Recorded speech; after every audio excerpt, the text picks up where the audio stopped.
again, let me welcome everyone tonight. Let me say to everyone, we are now embarking upon something that is known as the New World. Not the New World Order, but the New Order of the World. It is the NOW. It is called the Now. We're embarking upon it, for finally in our lives, we get the opportunity to stop living in the past. We get the opportunity to stop speeding fast forward, and we galactics, we know how to do that. We get to stop speeding fast forward, getting into the future. We can now get and be afforded and given the greatest opportunity on this universe, on this planet, and that is to be able to live in reality. And reality is known as the NOW, the New Order of the World, the Now. That is what we get an opportunity to do. So I'm saying to everyone again tonight, welcome. Now, as I stop and pause for a moment, I have to do that because of my galactic spirit. And I begin to speak all the languages that I know. And some people get confused. They start calling them talking in tongues. And yes, they are tongues. They're just only different languages. And some of them, yes, you don't understand them, so they become like a tinkling cymbal or sounding brass. And you find yourself not loving me according to my voice of, or my choice. Not just only my voice, but my choice of words based upon the languages that are flowing through my head for the people and who I love of this universe. So let us get a couple things clear so everyone will understand and understand who I am. Again, I am known as the Son of Man. I have a brother, he is known as the Son of Woman. We are two parts of something that is known as the True Spirit. I will let him speak for himself. He did that on Wednesday. He will again be able to talk to you. And perhaps he's listening tonight. We don't always be together always for our safety. He always says, and I say, our safety, we're not worried about because we're safe wherever we're at. We just try to ease the people's mind and ask us sometimes to separate so that we might be more safer for their concern. Now, tonight, and I have been questioned a number of times this week, Sally. They keep asking me, how can I be known or called the Son of Man? And I keep telling them because the Son of Man and the Son of God is not the same person. For the fact of the matter, the Son of Man, he became the one known as the Holy One. Based upon this, he is the Lord of Lords and the King of Kings. And he is not a spirit. Again, he is in flesh. If you go back to your scriptures, John, it tells you that he was flesh and he dwelt among you. That is the one known as the Son of Man. None of you have never ever seen God himself. None of us. Based upon the word. They say that we have never seen him. They say none of the holy prophets actually ever seen him. I differ with them. But that's what they say. They've also printed it in some of the texts, just so you would believe that. And I pray for those that preach out there that the Lord of Lords, the King of Kings, is God himself, because he is not. And tonight, by the time Shelley gets through reading what she's going to read, coming straight out of your book, which you carry around so neatly tucked up under your arms, to all of you would-be so-called bishops, popes, preachers, and masters of what we call divinity of the true theological word of God. We will find out that if you've been teaching that you're in opposition, not only to God, but to yourself. And I say to you, be careful, because the fire will get hotter, and it will get hotter the closer you come to it. Shelley, if you could please read the text in which we know about the Son of Man. This is Luke 12, verses 8 through 10. It says, also, I say to you, whoever confesses me before men, him the Son of Man also will confess before the angels of God. But he who denies me before men will be denied before the angels of God. And anyone who speaks a word against the Son of Man, it will be forgiven him. But to him who blasphemes against the Holy Spirit, it will not be forgiven. Now, something they don't do in your church, and excuse me if your church do, let me explain to you what that just told you there. It told you that you can blaspheme him, basically. You can curse the Son of Man out. You can talk about him. You can deny that he is who he say he is. For the matter of fact, you can say that whatever he says out of his mouth has no truth. You can go to the extent of saying you don't like him based upon his personality or his nationality or his size or his shape. You can do all those things, and guess what? According to the book of Luke, it says that you can be forgiven. You will be forgiven. Who is making this statement in Luke? I think if you check it out, you will find out that the person that was making this statement was the YHWH. It was not the HILH. So he can say that. And he also expressed to you in full understanding that if you do that to him, you will not be forgiven. There will be no forgiven. That's what that means when he says blasphemer. It don't mean you have to curse him out. You call him a lie. And you mean it in your heart. You will be doomed. You can do that to the Son of Man and be perfectly fine.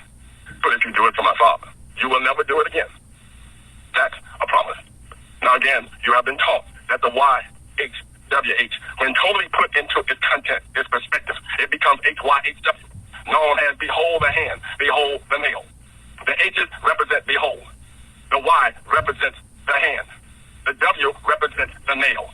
When given the HILH in its affirmative action type process of using it, it is known as HILHIHL, which means behold the hand, behold the Lion of Judah.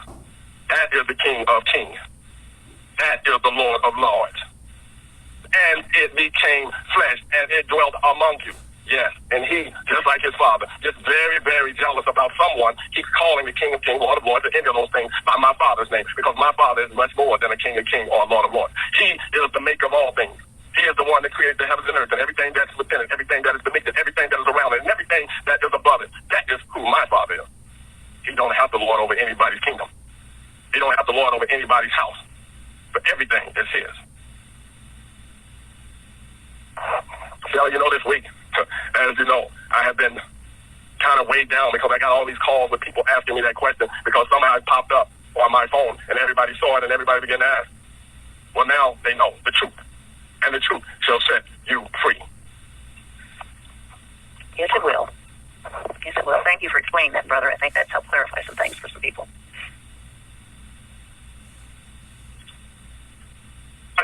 Ellie, everyone needs to realize that a few years, let's just go back to the early 2000s, a whole lot of things happened, Shelley.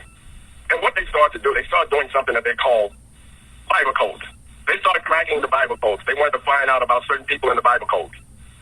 They traced Saddam Hussein. They traced Osama bin Laden. They traced George Bush Jr., George Bush Sr. They traced Queen Elizabeth. They traced Queen Diana. They traced everybody's name that they thought would have been of interest. Well, they traced my name based on the fact that I went to the World Court asking questions about redeeming people. So they already know the truth. They already know that what I am saying now is truth. They're not questioning me. What they're trying to do now is keep the people confused. They have confused the people now. Up to this point, everybody keeps looking for the Son of Man to come back riding on this cloud nine, which they understand that what they meant by coming back on a cloud, it would be a lot of confusion. It would not be clear to everybody. It would be something that everybody would try to see through this dark maze, and they wouldn't be able to, so they call it a cloud. The cloud is inside your mind. But you keep believing that this cloud is going to start falling out of the sky. And let me tell you something. When it does, it won't have no man on it. It's going to have my Father on it. And my Father is not known as the man. He's known as the God. So let's stay focused on what's taking place here. They have already traced me. They know who I am. All of you that's still possibly on here tonight that's sitting out there that's still questioning me, I would tell you that they already know who I am in the book. They've traced me. And even you will be fooling yourself to believe that right now, that all these things I'm doing, they don't know who I am. There's no way I'm talking to different nations and different people and they don't know who I am. Trust me, they know who you are. They know exactly who you are. And my Father has already told you the only reason you will perish is for the lack of knowledge. If you think he was talking about learning about the Honorable Noble Drew Ali, if you think that he was talking about finally, after 75 years of life, you just now realize that you were truly a Moor. If you think that he was talking about just because now that you learned what numerology is all about, and you have learned the number, and you realize now that you can take 7 and make more 7s out of it, that is not what he was talking about when he said you will perish for the lack of knowledge. He was talking about you not knowing your own identity and who you are. That is the knowledge that he was talking about. You will not know who you are. You won't know why you're here. And excuse me, I love ministers, because there were a lot of them in my family, and I came out of a long line of them. But in my family, we had a word, jackleg preacher. So if it be one that's listening, I say to you, please get your act together. Stop telling the people something that is not true. You went to the theological school just like I did. You learned the truth in that theological school. You heard from a lot of your so-called professors at that school that they didn't believe in this entity that they were teaching because they knew that it had too many flaws in it. It had too many problems in it. And it didn't add up. They told you that at the school. And they also told you at the school. This person that they were talking about, this Son of Man, has not yet come. And they even gave you those verses when you read it. But Jesus himself said in that teaching at the seminary, told you that for as I speak, the Son of Man has not yet come. And if I stay here, he will not come because he is known as the helper. H-E-L-P-E-R, helper. So if I stay here, he will not come. He cannot come. I must go away. Because when he comes, I must prepare a place for him that when he leaves here with you, there will be a place for you in my Father's house. He told you that. Don't read the scriptures. And again, for those preachers that keep preaching different and that stop it. Because you've gotten what you asked for. First book, Timothy, 1st chapter. If you did that for your own personal gain, then you have already received your reward. I can tell you that there's a greater reward for you that's stored up, and it's called the bottomless pit. Don't be too close to that hole, because your very members, your very so-called students that you're teaching right now, that you're teaching in error, they will be the ones that push you, my brother. Because their eyes are going to come open. The ears are going to come open. And they're going to be able to truly sit in your church on one Sunday singing, I was once lost, but now I'm found. I was blind, but now I see. They're going to be truly able to do that, according to the Son of Man telling them the truth, with nothing to gain. I ask no one for nothing. I need nothing. Silver and gold I have none, but such as I have, I give to thee. I'm trying to give mine away, not receive it. This is real. Shelley. Yes, sir. I would like, because we had a young lady came on the morning call with the United Nations, and she was asking questions that were sort of like, they were beginner's questions. And I know, I recognized the fact that she was a first-timer. And then we had a young brother, I think he was 22 years old, if I had heard his age right, that was up in California. He was a first-timer. And I'm pretty sure that the young people now are beginning to catch on fire. And I love the young people. And I tell all of the people that are in my age group or either older than I am, stop it with bad-mouthing the young people. The young people are here, and they're here for one purpose and one purpose only. They are your young children. And he says that they will be able to, in the latter days, they will become weaker but wiser. The way they're becoming wiser because they're no longer buying the lies that you keep selling. And they're finding out the truth. They want to know more about the truth. They're not looking for a leader. They're looking to become leaders. There's a difference than what we were. We were looking for leaders. They're not looking for leaders. They're looking to become leaders. It's a difference.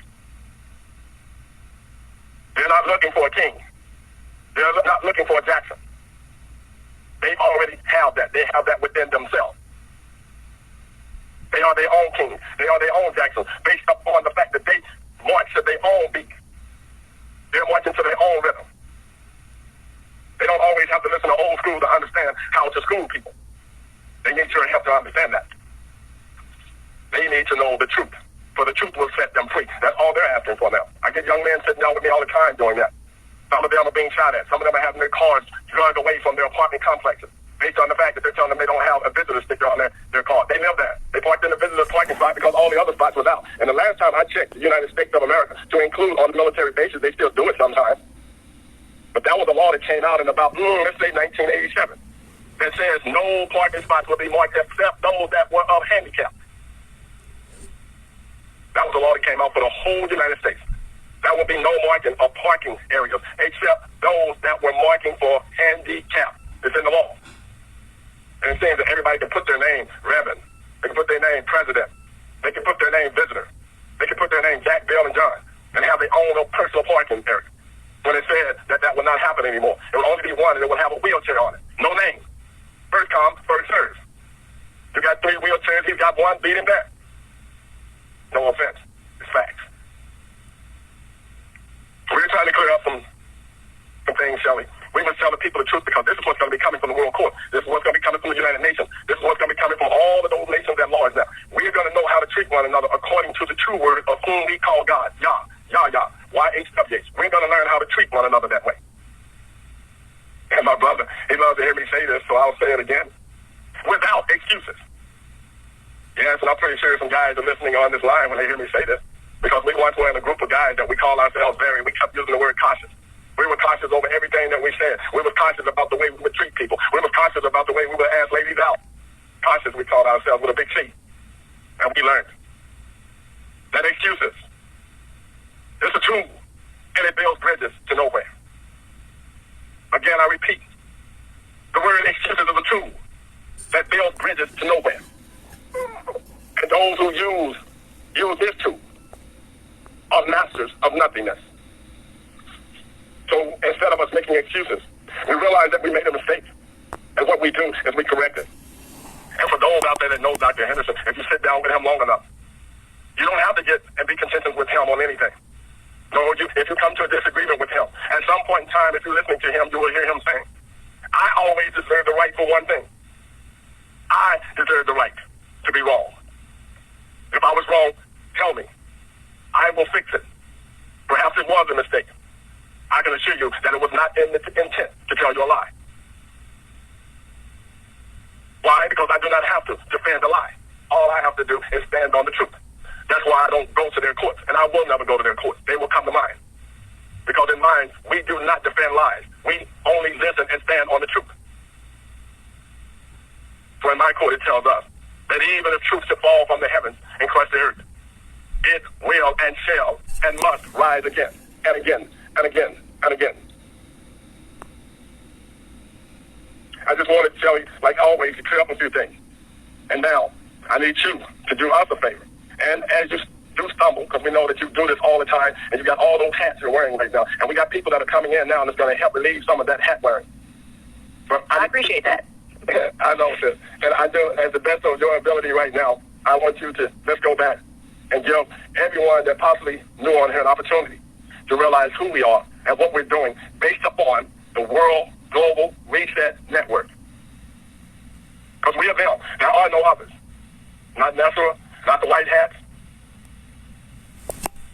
All right. Not the private club that's at Congress, the Congressional Congress Library that's probably meeting tonight so they come up with some meeting to try to overturn something else that won't happen. But we are the only World Global Research Network.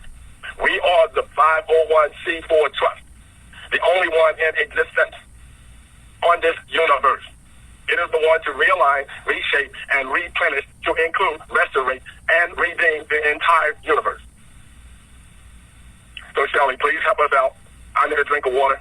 I know people say he talks all the time, but they don't understand it does hurt sometimes. Go get your water, brother. I'll explain the trust and how everything is functioning. There are 4 principal trusts overseeing the global reset in the new clean asset-backed monetary system. The principal trust is the 501c4. Now, I have others saying, well, I'm finding more than one. Well, it is the principal one. Any of the others are the ones coming in underneath that. Just as at one time the 501c3 of the Vatican, everyone came underneath that one. So that may clarify a little bit for some of you who are saying that, well, I'm finding all these others. There's only one principal, and that's the one that we have, which is the Melchizedek Trust. And Kim Breen is the principal elect of that. Dr. Henderson is the elect steward of that trust. The trust underneath that one is the Sovereign Civil People's Rights Trust. That is Doctors in My Family Trust. He is the principal elect of that trust. Underneath that Sovereign Civil People's Rights Trust are 2 others. The Rhoda Trust, which is the Amnesty Trust, and the Bathsheba and Esther Trust, which I am the trustee of. That trust is the redemption. And we are using that to restore back to humanity globally what belongs to them, what has been taken from them for about the last 500 years. We're about 10 jubilees behind. Every 50 years, according to Scripture, there is a jubilee, which is a release of cancellation of debt. So the Bathsheba and Esther Trust is being used to restore back to humanity what has been taken from them. We are in the second phase now of the redemption period. The first redemption period was over September the 15th. So we are now collecting names for the next redemption period, which will be in 7 years. We just collect names, address, and phone numbers to put people in the redemption. That's all we need. We don't need Social Security numbers or anything like that. You can get into the Redemption Trust by emailing me at shelleybowling@gmail.com. That's SHELLEYBOLLING @gmail.com. You also may fax it to me at 501-330-2707.